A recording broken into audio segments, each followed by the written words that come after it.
So welcome to my review of the Han Solo movie, also known as Solo, a Star Wars story. Now, a lot of you guys are off to go and see this movie. I don't know what the expectations are. Let me know down below in the comments. Are you excited about this movie? Are you going to see it opening night? Do you not care anymore about Star Wars? Has Disney just done too much, too soon, and oversaturated this series? Have they let you down? The Last Jedi let you down. It would appear for a lot of people they were let down by The Last Jedi, for sure. I'm here to talk about this new movie. I just came out of a screener late at night. I just reviewed it on my other film review show, but I really wanted to come and continue talking about it here. How is the movie? It's pretty average. It's okay.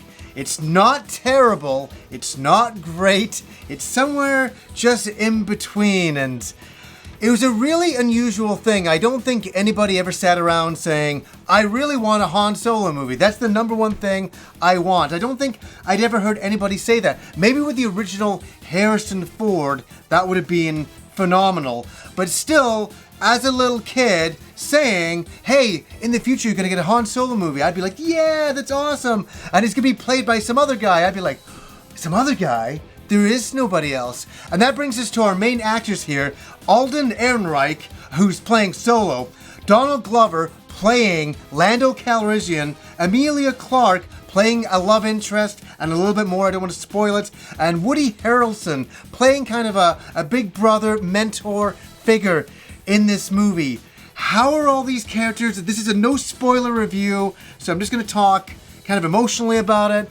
If it, what was good about it, what wasn't good about it. I think everybody's acting performances was average. They were okay. Everybody came and just did their pieces, and they did it pretty good. I thought Alden Ehrenreich did an okay job. He did his version of Han Solo, but I just thought it was okay. I wasn't totally going, yeah, Han Solo's back. It was more like, this guy's playing Han Solo and he's okay. He's okay. I did not dislike him, but I wasn't really moved with his performance. He was doing some mannerisms that were like, the original, Harrison Ford thing, but he did make it his own. So I can't fault him for that. He tried to make this role his own. The pressure. This movie has a really, troubled history, getting rid of the other two directors and bringing in Ron Howard, a director that I really like. It's a real mixed bag. I don't know what he walked into. I heard he reshot nearly 70% of this movie. That's astonishing. That's absolutely incredible. I don't know what it was like before. We will never know. I would love to see all the stuff that they shot now that I've seen this movie before, that they deemed that not so hot.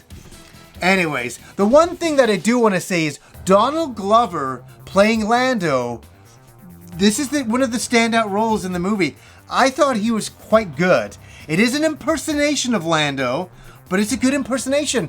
And as soon as I saw him, I'm like, wow, he looks like Lando. And all of a sudden he starts talking like him. And that was kind of unexpected. I didn't think it was going to be as good as it was.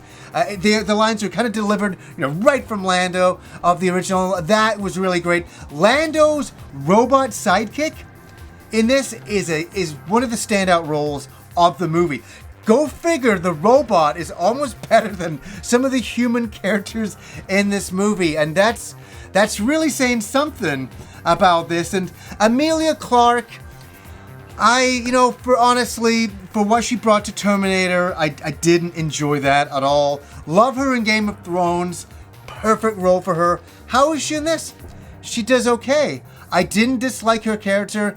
For once, I didn't see her. I saw the character she was playing, which is really great. In Terminator, I was like, you're not doing Sarah Connor justice here.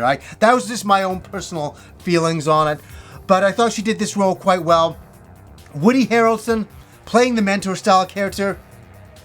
He's realistically playing the same character he played in Hunger Games, but not as drunk. And Woody Harrelson is such a strong actor that anything he, does, it's always the Woody Harrelson way. It's always strong. You never doubt him. You never dislike him. he comes in and he does a great Woody Harrelson acting job, which I think is great.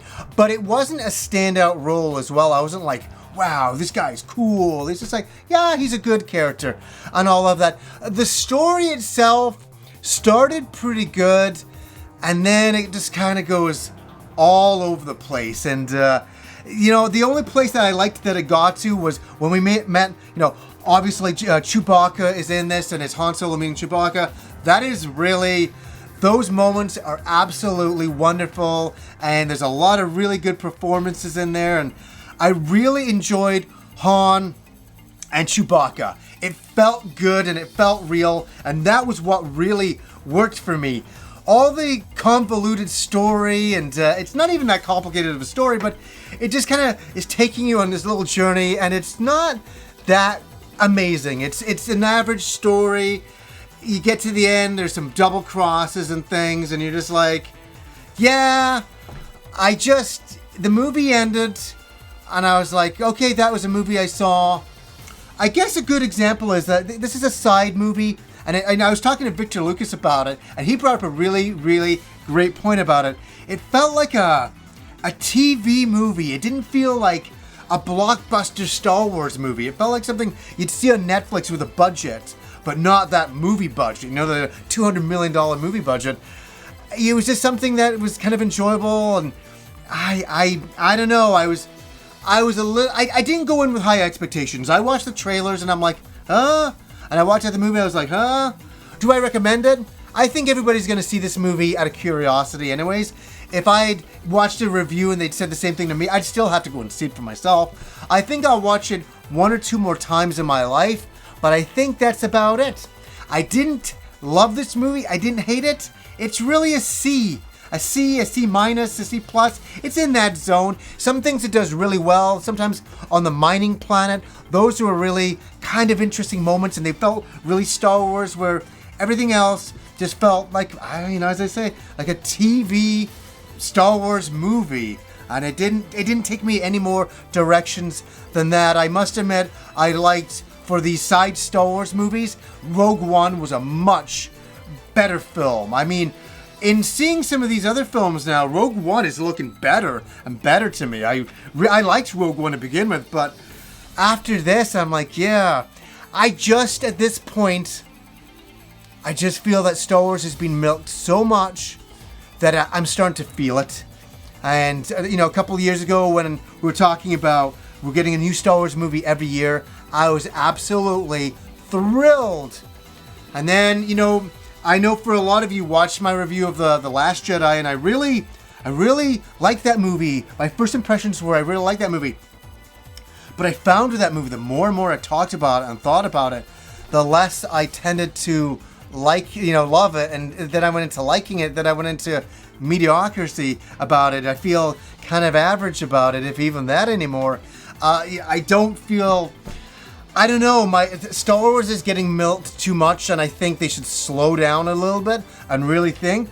This is going to sound like a really crazy thing to say as well. I think we need to get Kathleen Kennedy out of there. I think she's got to go. I would love to, to get J.J. Abrams to be in charge. Of course, he doesn't want to take on Lucasfilm. Why would he want to? But I just think that some bad decisions are being made with certain stories. Like, I love Lawrence Kasdan. I love, Raiders of the Lost Ark and Empire Strikes Back, with these movies that he wrote. And this movie, I can't believe that it's an okay story. It's not. I don't know, maybe on the page it looked way better. But, and I don't fault Ron Howard for coming in. He was, walking in trying to fix something. It's like Alien 3, when they brought that guy in to try to direct, Alien 3 and to fix that back in the day. I felt sorry for that director, and I feel sorry for Ron Howard having to come in and to fix this movie, and I think he probably did the best he could with what was there. He had to walk into a ship. They couldn't stop the ship, obviously.